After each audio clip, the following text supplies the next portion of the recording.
സ്വകാര്യ ബസ്സുകളുടെ മത്സരയോട്ടം നിയന്ത്രിക്കുന്നതിനായി തിരഞ്ഞെടുത്ത 2 റൂട്ടുകളിൽ നവംബർ 1 മുതൽ പരീക്ഷണാടിസ്ഥാനത്തിൽ ജിയോ ഫെൻസിംഗ് സംവിധാനം ഏർപ്പെടുത്തണമെന്ന ട്രാൻസ്പോർട്ട് അതോറിറ്റിയുടെ നിർദ്ദേശം നടപ്പാക്കുന്നതിൽ കടമ്പകളേറെ. പദ്ധതി പ്രായോഗികമല്ലെന്നാണ് മലപ്പുറം ജില്ലാ RTO യോഗത്തിന്റെ അഭിപ്രായം. ഈ അഭിപ്രായം സംസ്ഥാന ട്രാൻസ്പോർട്ട് അതോറിറ്റിയെ അറിയിച്ചിട്ടുണ്ട്. ബസ് ഉടമകളും നിർദ്ദേശത്തിനെതിരെ കടുത്ത എതിർപ്പിലാണ്. നഗരങ്ങളിൽ 5 മിനിറ്റും ഗ്രാമങ്ങളിൽ 10 മിനിറ്റുമായി ബസ്സുകൾ തമ്മിലുള്ള സമയദൈർഘ്യം ഉറപ്പാക്കുകയാണ് ജിയോ ഫെൻസിംഗിലൂടെ പ്രധാനമായും ലക്ഷ്യമിടുന്നത്.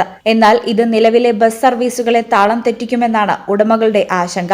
മലപ്പുറം ജില്ലയിൽ 1600ഓളം ബസ്സുകൾ സർവീസ് നടത്തുന്ന സാഹചര്യത്തിൽ പ്രധാന റൂട്ടുകളായ മഞ്ചേരിയിൽ നിന്ന് മലപ്പുറം, കോട്ടയ്ക്കൽ, തിരൂർ, പരപ്പനങ്ങാടി, കോഴിക്കോട് എന്നിവിടങ്ങളിലേക്കും പെരിന്തൽമണ്ണയിൽ നിന്ന് മലപ്പുറം, കോട്ടയ്ക്കൽ, കോഴിക്കോട് റൂട്ടുകളിലും നിലവിൽ 2-3 മിനിറ്റ് വ്യത്യാസത്തിൽ ബസ്സുകൾ സർവീസ് നടത്തുന്നുണ്ട്. സമയദൈർഘ്യം വർദ്ധിപ്പിച്ചാൽ ഈ റൂട്ടുകളിൽ നിലവിലുള്ള 1/3 ബസ്സുകൾക്ക് സർവീസ് നടത്താൻ സാധിക്കൂ. യാത്രക്കാരുള്ള സമയങ്ങളിൽ നിലവിൽ മണിക്കൂറിൽ 20 മുതൽ 25 ബസ്സുകൾ സർവീസ് നടത്തുന്ന റൂട്ടുകളിൽ ഇത് 10-ൽ താഴെയായി ചുരുങ്ങുമെന്നും യാത്രാക്ലേശം വർദ്ധിക്കുമെന്നുമാണ് ബസ് ഉടമകളുടെ വാദം. സ്വകാര്യ ബസ്സുകളുടെ അമിത വേഗതയും അശ്രദ്ധമായ ഡ്രൈവിംഗും തടയാൻ സമയക്രമം പരിഷ്കരിക്കണമെന്ന ഹൈക്കോടതിയുടെ നിർദ്ദേശത്തെ തുടർന്നാണ് ജിയോ ഫെൻസിംഗ് നടപ്പാക്കാൻ സർക്കാർ നീക്കം തുടങ്ങിയത്. GPS അധിഷ്ഠിതമായി പ്രവർത്തിക്കുന്ന ഈ സംവിധാനം വഴി വാഹനങ്ങളുടെ സഞ്ചാരപഥവും വേഗതയും മോട്ടോർ വാഹന വകുപ്പിന് നിരീക്ഷിക്കാൻ സാധിക്കും.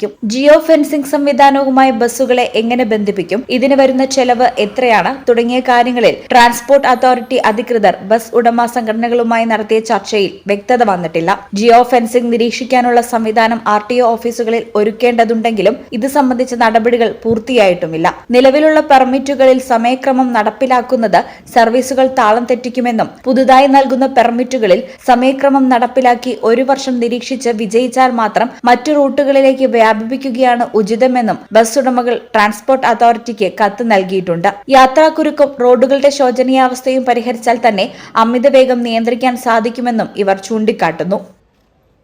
ന്യൂസ് ഡെസ്ക് ഈ ചാനൽ.